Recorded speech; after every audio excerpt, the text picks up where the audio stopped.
Good evening. Thank you very much for everybody coming out tonight. Thanks to the League of Women Voters, the NAACP, thank you, Mr. Brewer, thank you to all the candidates. Very important process we're here to do tonight, and we're here to go ahead and ask some questions, get some answers, and engage in the political process, which is a great thing. I'm from St. Mary's County. My family's been here for generations. My mom was a school teacher. My dad was an attorney in Leonardtown. He's now a retired gentleman farmer. My wife and I have the farm next door to him. I'm married to Karen Bailey. We have 2 children.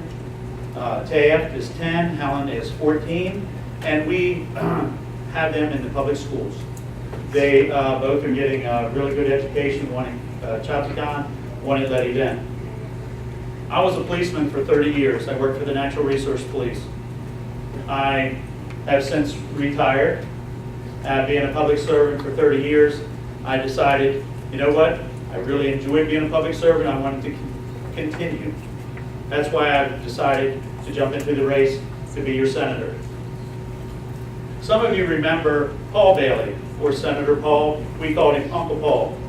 My uncle, or great uncle, Trent Hall, he was the Republican senator for 16 years here in St. Mary's County back in the 60s, 70s, when it was not popular to be a Republican in St. Mary's County. Now it's turned around, it is a little bit more popular to be a Republican. When I worked up through the ranks. I started as a game warden here in St. Mary's.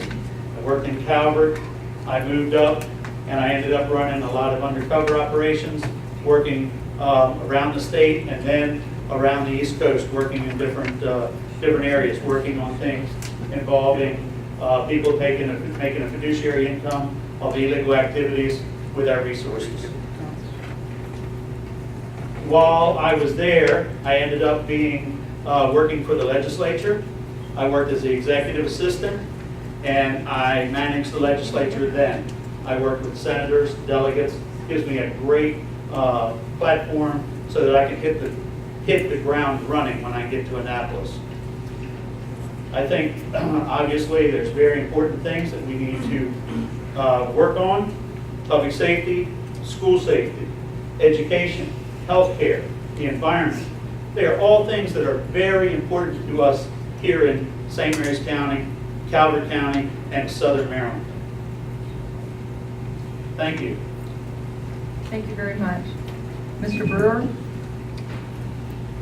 Good evening. My name is Thomas Brewer. I hope you don't mind if I just sit while I give my talk. I'm not a big fan of public speaking, so I'm just going to spit out as much as I can in the next 3 minutes. I wanted to give some background on myself and my family. I was raised in a nonpartisan house. My dad is here tonight, and I appreciate him coming. This is the first year that he voted in a primary. And I think it's a big problem that independents don't get an opportunity to vote in the primary, but he's been an independent my entire life. He changed over to the Democratic Party just to be able to support me in this race, and I love him for it. I would like to see independents be able to vote in the primary.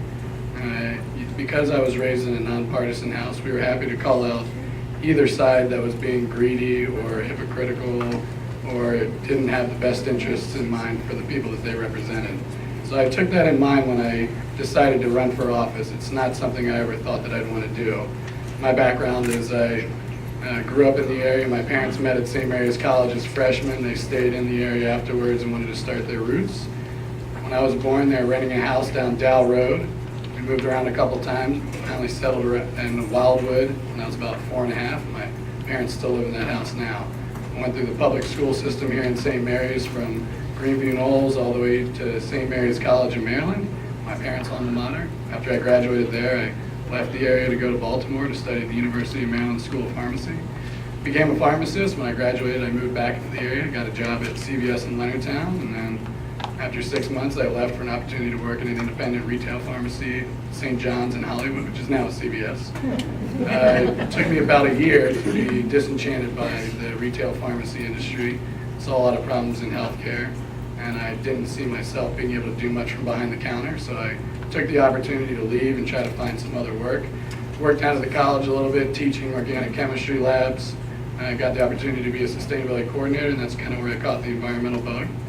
I wanted to get involved in local politics, so I joined the Commission on the Environment. Within a month, I became the president because the vice president was the acting president because someone stepped down. They were looking for somebody to take the lead, so I've been that for the past 5 years.